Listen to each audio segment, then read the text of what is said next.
The public is conditioned to watch the skies for missiles. This is a strategic error. The decisive vector is not kinetic. It is silence. CSIS reports confirm that over 95% of all global data, the lifeblood of financial markets, flows through a few hundred vulnerable undersea cables. A low-cost attack on these nodes, or the blinding of satellite systems, does not produce a bang. It produces a digital blackout. This is the blueprint for creating a blind Leviathan, a superpower with immense military might, rendered incapable of seeing market data, tracking assets, or communicating. As scientists warn, these attacks are precision-engineered to trigger societal crises. Source number 1. Forcing a choice between systemic collapse or a kinetic escalation against an invisible enemy. The motive for asymmetric escalation is not conquest. It is solvency.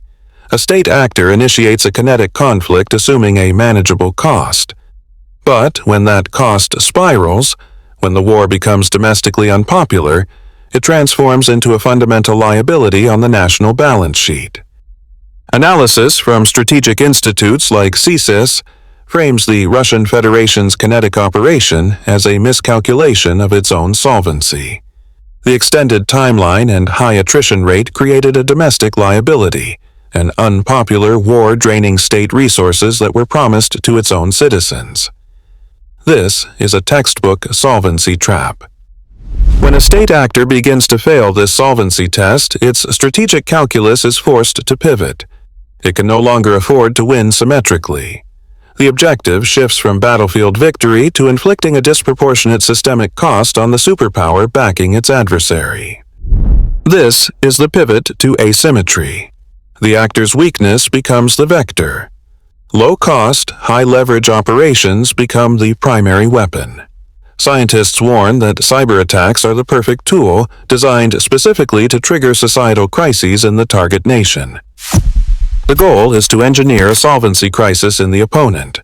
By attacking financial markets, energy flows, and digital infrastructure, the weaker actor forces a cascade. Geopolitical crisis sends precious metals to record highs, a flight to safety that signals a systemic loss of faith in the target's currency and stability. This forces the superpower into a zero-sum decision.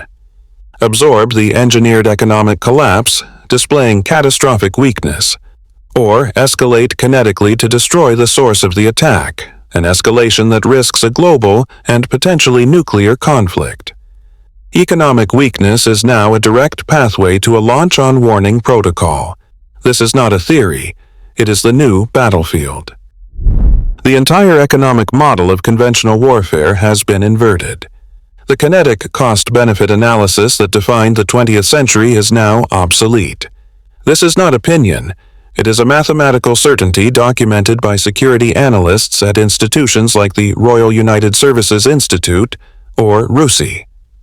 A state-of-the-art main battle tank represents a capital expenditure of over $5 million. The asset designed to neutralize it, a commercially available FPV drone, costs $500. This is a 10,000 to 1 cost asymmetry. That leverage is the accelerant for our primary systemic risk. The strategy is not merely to achieve a kinetic kill, it is to achieve it cheaply, publicly, and repeatedly. This capability is what analysts term the democratization of violence. The barrier to entry for inflicting strategic, nation-destabilizing damage has collapsed from the price of an aircraft carrier to the price of a laptop. Weaker state and non-state actors understand this new calculus. They are not incentivized to build a mirror-image military they cannot afford. They are incentivized to acquire low-cost assets that can target the systemic liabilities of a superpower. A single, successful strike on an energy terminal can disrupt oil futures. A targeted cyber attack can trigger a societal crisis. This is no longer warfare. It is economic siege conducted with consumer electronics.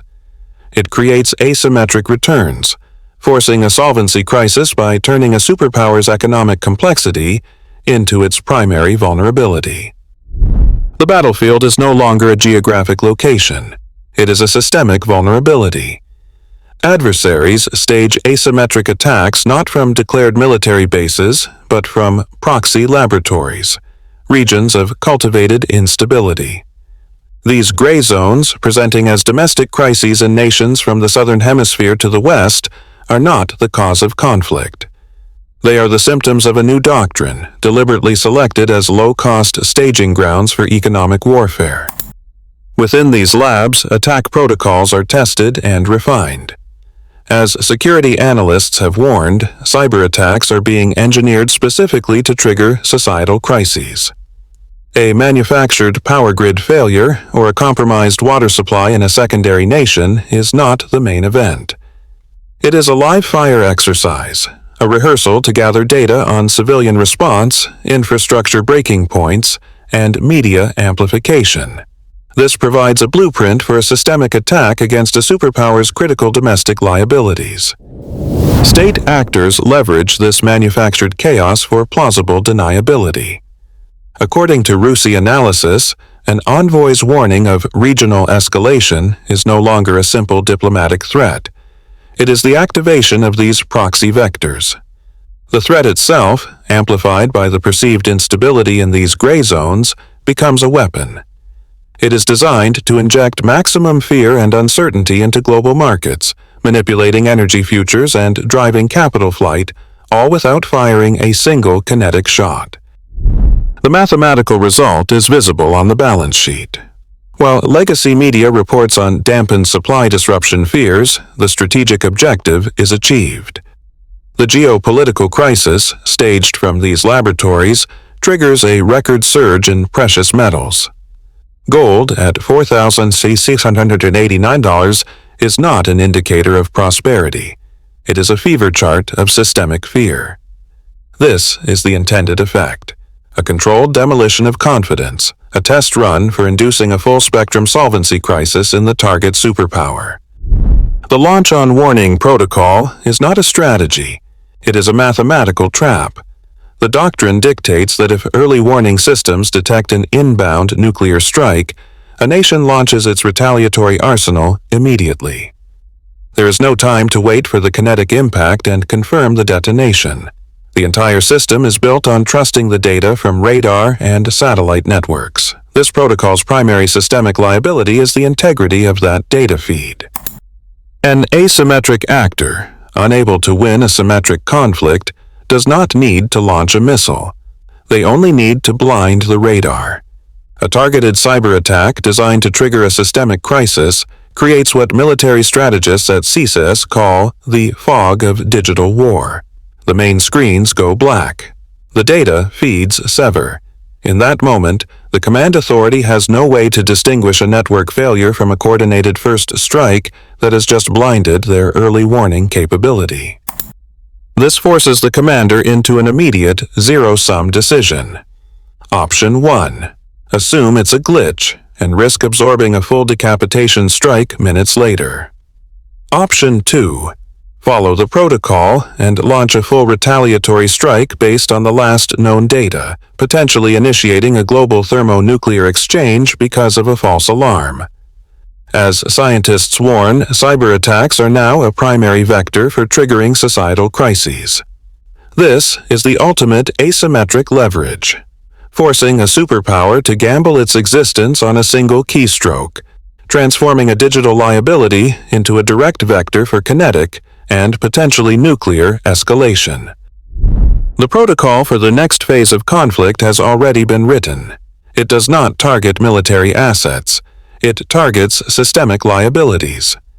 The primary objective is not kinetic dominance, but the engineering of a solvency crisis within the target superpower. According to CSIS analysis, weaker state and non-state actors facing an unwinnable symmetric conflict have pivoted. They will leverage low-cost, high-impact vectors against financial markets and critical infrastructure. Scientists have explicitly warned that cyber attacks are a direct pathway to societal crisis, a blueprint now being operationalized. In the next 12 months, expect a calibration shot. This is not a declaration of war. It is a test of the target's financial breaking point. The event will be a cascading logistics failure at a Tier 1 Western port, triggered by a cyber-physical attack but publicly reported as a catastrophic, attribution impossible software glitch. The primary effect will be a manufactured spike in supply disruption fears, testing the reaction time of oil futures and commodity markets. The secondary effect, and the true metric being measured, is the velocity of capital flight into precious metals as a reaction to the geopolitical crisis signal. It is a dress rehearsal to measure the exact kinetic cost required to trigger systemic collapse.